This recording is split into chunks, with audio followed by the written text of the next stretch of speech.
I'm gonna teed up. Our conversation today is really about this book called The Country of the Blind.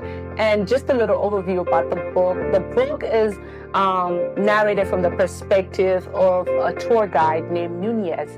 And he is a tour guide in the mountains of Peru.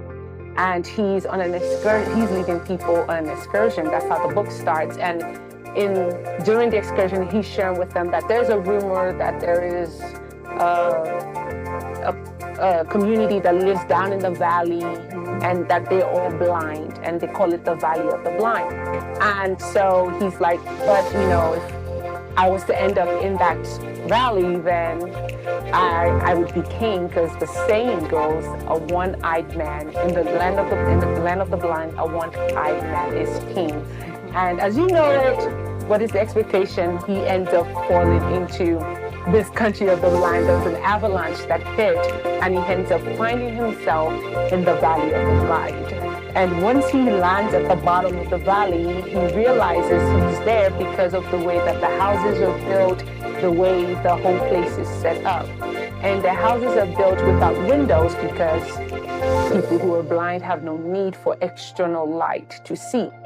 And so he comes in braggadocious, talking about in the Valley of the Blind, the one-eyed man is king, and he's trying to tell them that he has this really great advantage over them. And so they bring him inside the house, and there's no external light. So he's stumbling over things, even though he can see. But those, stumble, right? But those people who are already in that environment, who are blind, are able to navigate, like we can talk about being blind for them. They're able to navigate around the obstacles in the room because they're relying on their other senses and their familiarity with the environment. But people in this community work at night because when the sun is up in the day, it's too hot, and that's how they regulate time. And over the course of the years that they've been blind, the words that are associated with sight have also been removed from their vocabulary. So when he's talking to them about seeing, they're thinking he's crazy. And they're like, what is this sea that you talk about? What is this sky that you talk about? Because every word that's associated with blind is no longer in their vocabulary. But this is his strength. This is what he believes makes him king.